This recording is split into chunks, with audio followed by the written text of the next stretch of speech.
یعنی جب آپ دائیں طرف سوتے تو لیفٹ سائڈ آپ کی بہتر کام کرتی، اور اس کے اندر ہوا کی نالیوں سے میوکس وغیرہ جلد خارج ہو جاتا ہے.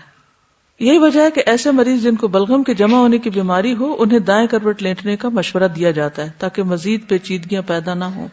تو اس لیے خصوصی طور پر جن کو سانس کی کوئی تکلیف ہو یا اسی طرح بلغم سے ریلیٹڈ زکام وغیرہ، فلو، کھانسی، وہ سب اس چیز پر عمل کی کوشش کریں. ویسے ہی مسنون سمجھ کر کریں تو بہت سے فائدے ہوں گے. جہاں تک دائیں کروٹ لیٹنے کا تعلق ہے تو اس کے کچھ فائدے بھی ہیں. ایک تو یہ کہ کھانا جلد ہضم ہو جاتا ہے. دائیں کروٹ سونے سے کھانا معدے سے آنتوں تک تقریباً 2.5 سے 4.5 گھنٹوں میں پہنچ جاتا ہے، جبکہ اگر بائیں کروٹ سویا جائے تو 5 سے 8 گھنٹے لگتے ہیں اس کو ڈائجسٹ ہونے میں. ٹھیک ہے.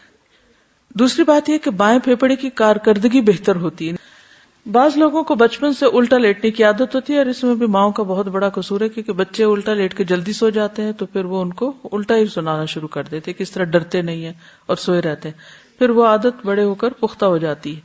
تو بچپن سے اگر آپ ان کو سائڈ پر سلائیں، مسنون طریقے سے سلائیں، تو اس کا انہیں فائدہ ہوگا. ڈاکٹر ظافر کہتے ہیں کہ پیٹ کے بل لیٹنے سے سانس لینے میں دشواری ہونے لگتی ہے کیونکہ پھیپھڑوں کے اوپر بھی اثر جاتا ہے. ریڑھ کی ہڈی کا پورا پریشر پیٹ اور سینے پر پڑتا ہے جس سے سانس لینے کے عمل میں مشکل ہوتی ہے. اسی طرح گردن کے موہرے بھی بینڈ ہو جاتے ہیں. ایک آسٹریلین ریسرچر کے مطابق چھوٹے بچوں میں اچانک موت کی شرح میں 3 گنا اضافہ ہو جاتا ہے جبکہ وہ پیٹ کے بل سوئے ہوئے ہوں. ٹائم میگزین نے بھی ایک برٹش اسٹڈی پبلش کی تھی جس نے اسی بات کو کنفرم کیا کہ بچوں میں ڈیتھ ریٹ بڑھ جاتا ہے. اور کمر کے بل بالکل ہی سیدھا سونا، اس پوزیشن میں لیٹنے سے جبڑے کا نچلا حصہ ریلیکس ہو جاتا ہے جس سے منہ کھل جاتا ہے اور انسان ناک سے سانس لینے کی بجائے منہ سے سانس لینے لگتا ہے، جس کے نتیجے میں گلا اور منہ بہت خشک ہو جاتا ہے اور بہت سی انفیکشن ہو سکتی ہے، کیونکہ آپ کے ڈائریکٹ جو جراثیم ہے وہ ناک سے سانس لینے کی بجائے منہ سے لے رہے ہیں تو وہ جا کے حلق کو چمٹ جائیں گے، تو پھر اس کی وجہ سے وہ ڈرائی ہو جائے گا جس سے کف اور باقی بیماریاں آپ کو لگ جائیں گی. تو اس لیے اس سے پرہیز کریں، یعنی بالکل سیدھا لیٹنے سے پرہیز کریں. اسی طرح ایئر فلو کے بلاک ہونے کی وجہ سے خراٹے پیدا ہو جاتے ہیں.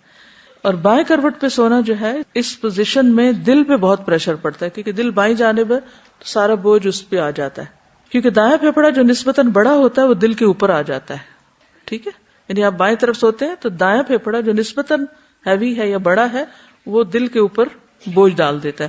اس سے دل کی کارکردگی متاثر ہوتی ہے.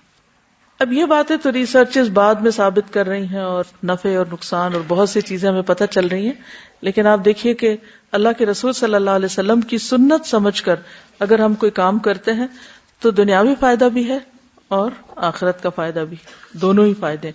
اصل بات ہے یقین کی. نبی صلی اللہ علیہ وسلم کے سونے کا انداز مسنون انداز ہے. آپ دائیں کروٹ پہ سوتے تھے جبکہ آپ کا دایاں ہاتھ آپ کے دائیں رخسار کے نیچے ہوتا تھا. ٹھیک ہے، اور باقی اعضاء تھوڑا خم کھائے ہوئے ہوتے تھے، نہیں بالکل اس طرح لیٹ کے اسٹریٹ نہیں ہوتے تھے بلکہ خم کھائے ہوئے ہوتے تھے.